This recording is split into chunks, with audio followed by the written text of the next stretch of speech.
Hey, what's up, everybody? I just wanted to I did a long post about this last week, but I wanted to do a video as well because I know not everybody reads like long posts. So some people are more prone to watch a video or just like let the audio of the video play or whatever. So I wanted to do a really quick video on elevating the status of your fitness that I wrote about last week. So what I mean by that is most people would agree that physical fitness, being in shape and reaching their fitness goals, whatever those may be, whether it's losing body fat, whether it's, gaining muscle and or strength. I prefer strength with either one of those goals. Whether it's more of an athletic based goal, like, running a marathon, competing in a powerlifting meet, or whether it's just like, I don't really care about any of that. I just want to, be able to like play with my kids or grandkids or whatever, life-based goals.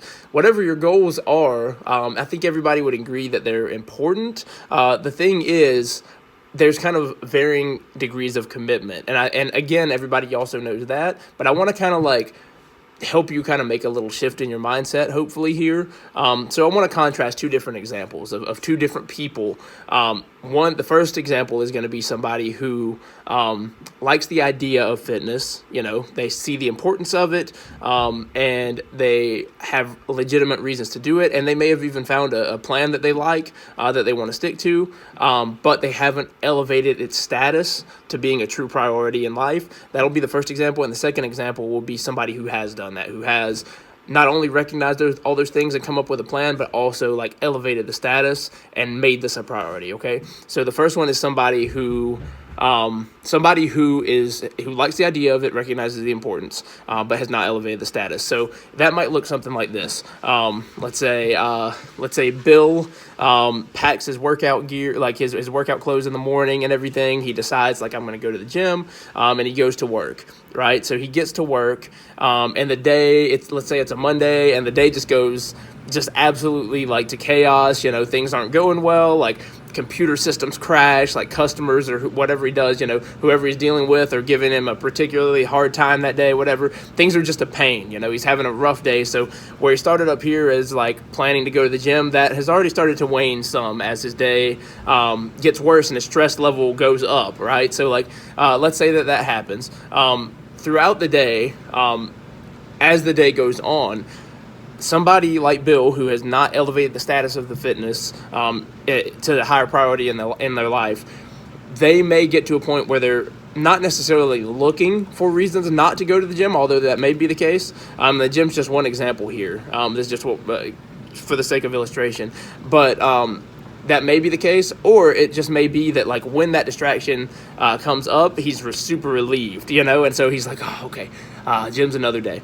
That distraction could look something like a coworker being like, oh man, this day's rough, dude, let's go hang out after work and just relax, you know what I mean? It could look like Bill's wife saying, hey Bill, let's go out to dinner, or hey, I need something from the grocery store before you come home, or whatever. So immediately Bill thinks like, okay, this is our priority. He might think, okay, it has been a rough day, my social life, I don't want to turn down this person, or I don't want to, disappoint my wife, or be, have to turn down these plans, or whatever it is. So that is kind of, and so he or maybe he gets off work, gets a phone call, even on his way to the gym, if he makes it that far, gets stuck on the phone for a while, and decides, all right, I'm going to have to do it again. There are all these little things that can pop up and fill that time. You know what I mean? That time that he has set out and blocked, and maybe hasn't blocked it off, but that was just kind of a tentative, I'll try to get to this, I've got the stuff in case I can. That's kind of what that might not be what he verbalizes, but that's what's in his head. All right, so like, take that example. Now let's contrast that with the second. So this is a person who has prioritized fitness. So let's say Jane does the same thing, has her workout plan that she's got ready to go, packs her clothes, goes to work. She has the same kind of day, let's say they work together, same issues. She's having just a rough day, and she gets all the same kind of potential interruptions. She's already high stress. She's not feeling well. Not having a good day. Somebody's invited her to lunch or dinner after work or whatever. Husband wants her to stop and get something, or go out to dinner with her. Gets a phone call on the way to the gym, whatever. So what that would look like for her if she has prioritized fitness is it's a block on her calendar, so however she manages her time, whether that's a calendar, whether it's an app, whether it's a something she physically writes out like a planner, she has that time blocked off. And everybody, like including her husband, friends, things like that, know this because it's her norm, right? So like they know like this, from this time, barring an emergency of some sort, she's going to be there. And by emergency, I don't mean like, oh, I need to stop by the store. I mean like somebody's in trouble, you know what I mean? Something like that. So that's kind of, so they know that time is there. So it already minimizes the amount of people who are going to request that time. You know what I mean? But of course you're still going to get it. So let's say somebody invites her out to dinner. She might want to really go, but what she's probably going to do is say like, hey, that's my time, that's my gym time. Or she doesn't even have to say that's my gym time. She could say like, I'm busy right after work. I'm sorry, but I'd love to do it next time. She will say something like that. She might, her husband might call and say, hey, I need something from the grocery store. I'm already home. Can you stop and get it? What she'll probably do is instead of going to the grocery store that they normally go to, she will find a store that's between her gym and home, so she can go to the gym and then just stop in real quick at the store and then go home. If he says, which he probably won't because he knows it's her gym time, but if he says, hey, because she's been intentional about that, but if he says, hey, would you like to go out and eat? Let's say he forgot. She'd be like, sorry, that's the gym time. Let's do it tomorrow. You know what I mean? Things like that. She gets a call on the way to the gym. She'll talk, but then she'll say, hey, again, barring an emergency, hey, I need to call you back. Let me call you back on the drive home, or let me call you back tomorrow or later this evening after we eat or whatever. That is a contrast of somebody who has prioritized it versus somebody who hasn't. The person who has, and if you have to really boil it down, the big difference is the person who prioritizes it protects that time. Again, we're going with just a gym example here. This looks, but you can apply this to food. You can apply this to anything you're doing fitness related.